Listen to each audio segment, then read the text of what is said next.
Horrible Plateau in late summer is the color of beaten bronze. 60,000 years ago, the first Velani harvester landed on its eastern lip, where the dry lake meets. The foothills and 4 of their warriors carried a young woman named Ashara of the lake into the belly of their ship. I am told, by the historians who keep the morning roll, that she did not scream, that when they sealed the hatch, she was looking back at the water. We have read her name on the open channel every morning for 60,000 years. I am Idris Halunmor, captain of the capital warship Athanar. On the day the Velani came back, I was 41 years old, 3rd in the line of Halun to hold a starship command, 11th in the line to wear the watch. I had spent 26 of those years training for a fleet I had never seen with my own eyes. A fleet none of us had seen, only inherited the long preparation for. We had spent 40 millennia tooling, refitting, replacing our orbital lattices, sharpening our intercept doctrine and our planetary apologies until they fit together like a hinge. Earth had not been still since the day they took her. Earth had been working. They came in on a Tuesday afternoon by Earth's reckoning.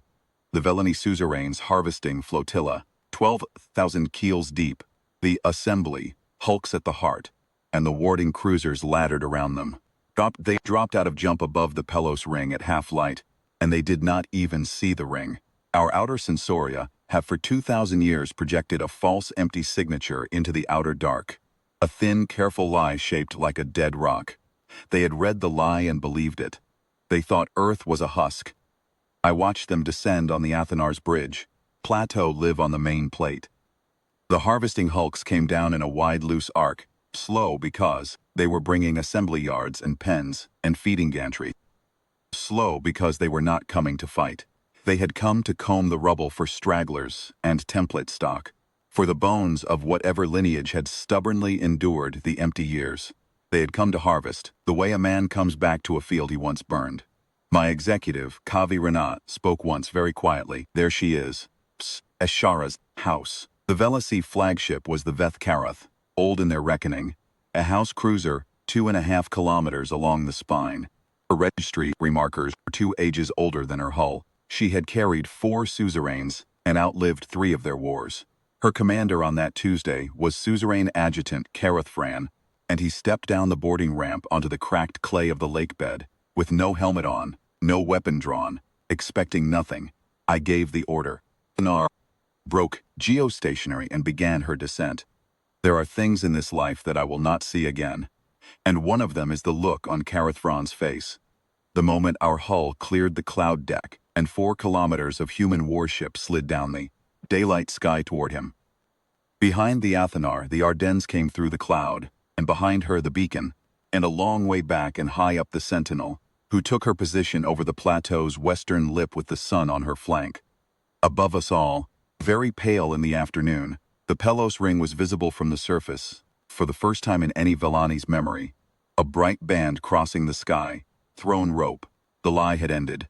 Earth was not a husk. Earth was a fortress. Kareth Fran did not move. None of them moved.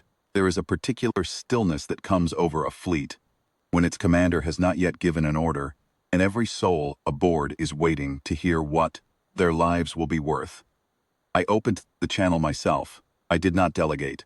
The protocols had been written before my grandfather was born.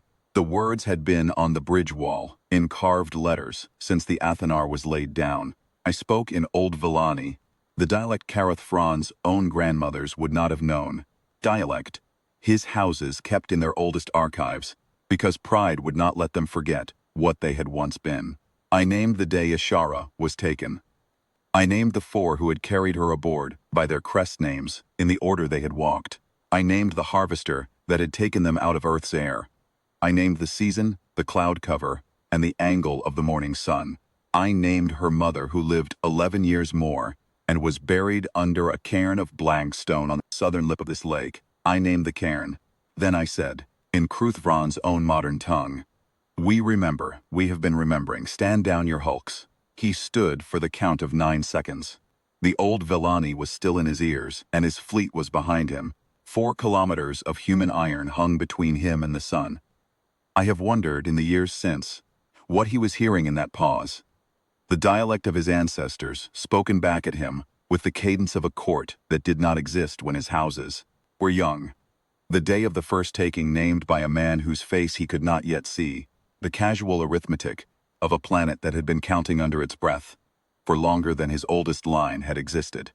Then he raised one hand, palm flat, and the harvesting flotilla, 12,000 keels deep, killed its engines in the same heartbeat. It was not all of them. It is never all of them. The Vethkaroth's 7th cruiser was the Hallenkreth, and her commander was a Vellani named Suth Bell, who had argued for 60 solar years against the harvesting expedition and lost. He fired on us at the moment of stand-down. One full lance, charged hot from jump, into the Athenar's forward shoulder. The Athenar drank it. She had been built to drink it. But the lance, in passing, scraped the Sentinel's port quarter, and the Sentinel lost a generator deck. 27 of her crew did not come home. We carry their names on the morning roll now. Ashara has more company than she did. The Hallenkreth was put down in 7 seconds by the beacon's quiet, brutal answer. Roth Vron watched her burn from the bottom of his ramp and did not flinch. We negotiated the bitter peace on the cracked clay of the lake bed, 3 meters from where Ashara had stood. The terms were not long. The terms had been written for 40,000 years and refined for 10,000 more, and they were simple. Every living descendant of Ashara's line in Vellani space, every clone worker, every templated soldier, every born copy in their cattle records, was to be counted, named, and returned to Earth. The Vellani houses estimated the count at 412 million souls. We accepted their estimate and added a margin. Every transport would carry our witness aboard. Every reception would be open to the morning roll. The Vellani suzerain would sign the restitution in the old tongue, by hand on parchment, in the presence of Ashara's house, the Halun Moors and the Vetesian Moors and the others, all of whom can trace themselves to her sisters, who were not in the boat that morning. Kareth Vron signed without speaking. He was an old soldier of an old house, and he understood what was being given to him and what was being taken. We were not merciful. We had simply decided that he would carry the bill home himself. I watched harvesting flotilla lift off the Corbel Plateau at nightfall, 12,000 keels in single file, climbing into the darkening sky one by one, the Pelos rings still pale above them. The Athenar held station at 4 kilometers. We did not move until the last of them was clear of the atmosphere. I did not say anything on the bridge. There was nothing in me to say. Kavi Renna came to stand beside me as the last cruiser cleared the cloud deck. "They will come back," she said. "Some of them," I said. "Some of them in our holds. We are bringing them home. And the rest. The rest understand now what we are. They will not come back armed." She thought about that for a while. The plateau below us was dark, except for the small, honest lights of the witness teams, already moving down to the lake bed to take soil readings and to lay the first stone of a new cairn we would build there before the year was out, a low stone with names. "You did not gloat, Idris," she said finally. "There was nothing to gloat about," I said. "She is not back yet. We hold the morning roll. We have held it for 60,000 years. On the day after the Vellani came back, I read Ashara's name first, as captain of the watch. I read the names of the 27 from the Sentinel after her. I read them in the same voice. They had earned the same place. The Athenar was not built for one day. She was built for the day they remembered they had taken something and came back for more. We are still waiting for the first transport. Ashara has been gone a long time. Her line is coming home.